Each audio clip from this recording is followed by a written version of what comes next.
इंतजार के बाद अयोध्या में प्रभु श्री राम का भव्य मंदिर निर्माण जोरों पर है। मंदिर निर्माण को लेकर हर कोई उत्साहित है। हर राम भक्त को अयोध्या में बन रहे राम मंदिर के निर्माण कार्य पूरा होने का इंतजार है। भव्य राम मंदिर की प्राण प्रतिष्ठा को भव्य और ऐतिहासिक बनाने की तैयारी जोरों पर है। पूरे देश में राममय माहौल तैयार किया जा रहा है। प्रस्तावित प्राण प्रतिष्ठा महोत्सव को लेकर तैयारियां शुरू कर दी गई है। देश के 127 संप्रदाय के लगभग 4000 साधु संत को न्योता भेजने की तैयारी भी की जा रही है। समारोह में खेल जगत, कला साहित्य, भूतपूर्व सैनिक, सेवानिवृत्त पुलिस अधिकारी, देश के महत्वपूर्ण मंदिरों के प्रतिनिधि, राम जन्मभूमि मंदिर के लिए जीवन बलिदान करने वालों के वंशज को भी निमंत्रण भेजा जाएगा। 4000 संत प्राण प्रतिष्ठा में आएंगे। समाज जीवन के जितने भी क्षेत्र हो सकते हैं, खेल जगत, कला जगत, न्यायपालिका, अधिवक्ता,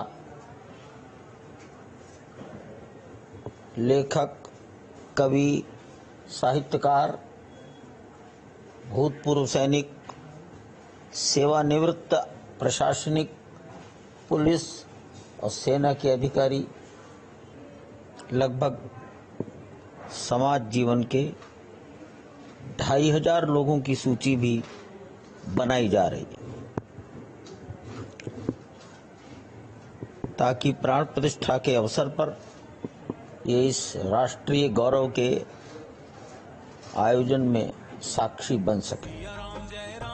बीते दिनों श्री राम जन्मभूमि तीर्थ क्षेत्र ट्रस्ट के पदाधिकारी और देश के वरिष्ठ संतों के साथ एक बैठक हुई, जिसमें ये निर्णय लिया गया कि प्राण प्रतिष्ठा महोत्सव में शामिल होने के लिए देश भर के साधु संतों को आमंत्रण भेजा जाएगा। आमंत्रण पत्र भेजने की जिम्मेदारी देश के धर्माचार्य संत महंत को दी जाएगी।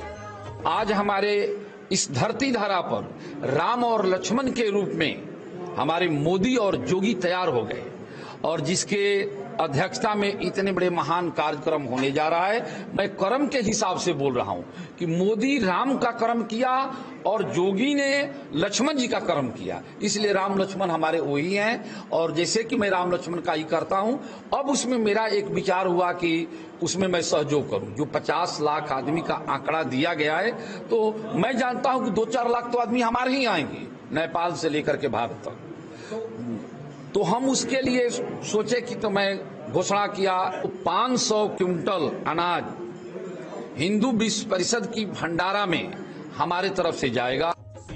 मंदिर निर्माण के साथ ही भगवान राम के जीवन से जुड़े स्थानों को भी पहचान दी जाएगी। अयोध्या से लेकर रामेश्वरम तक करीब 290 राम स्तंभ लगाए जाएंगे। ये स्तंभ जिन स्थलों पर लगेंगे, वहां वाल्मीकि रामायण में वर्णित इसके महत्व को संस्कृत भाषा में अंकित किया जाएगा। साथ ही वहां की प्रचलित भाषा में उसका अनुवाद भी रहेगा। जैसे दक्षिण के प्रांतों में तमिल, तेलुगु, कन्नड़ और अंग्रेजी में अनुवाद किया जा सकता है। कि रामोतर शर्मा जी, जिन्होंने पिछले लास्ट 30 या 40 वर्षों तक इसका शोध किया और सरकार में रहते हुए, सरकारी इनकम टैक्स डिपार्टमेंट में काम करते हुए, उन्होंने अपने जीवन के 30 वर्ष इस शोध में लगाए और अयोध्या से लेकर रामेश्वरम तक वो करीब 10 बार पैदल यात्रा करी। और उसके बाद उन्होंने एक डॉकेट तैयार किया। उन्होंने गूगल मैपिंग भी करी कि प्रभु राम जी जहाँ जहाँ गए थे, और उसका वाल्मीकि रामायण के साथ में पूरा उन्होंने डॉकेट तैयार किया। फिर हमारे बाद जब विषय मेरे सामने आया तो मुझे लगा कि शायद बहुत से लोगों को इसकी जानकारी नहीं है। उन स्थान के लोग, स्थानीय जो लोकल लोग हैं, उनको भी इसकी जानकारी नहीं है कि प्रभु राम उनके गांव में आए थे। तो क्यों नहीं एक राम स्तंभ की कल्पना की जाए और ऐसा स्तंभ की तैयारी की जाए जिसकी लाइफ कम से कम 1000 वर्षों तक रहे।